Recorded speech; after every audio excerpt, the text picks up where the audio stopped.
స్వామివారి ఒంటిమిట్ట కోదండరామస్వామి దేవాలయం, ఒంటిమిట్ట, కడప డిస్ట్రిక్ట్. వెంకటేశ్వర ఒంటిమిట్ట కోదండరామస్వామి దేవస్థానం, ఒంటిమిట్ట, కడప జిల్లా.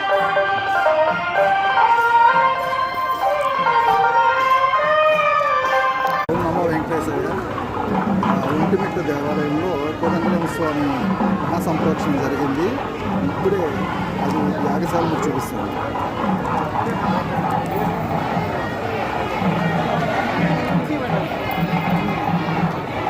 మహాసంప్రోక్షణ జరుగుతుంది.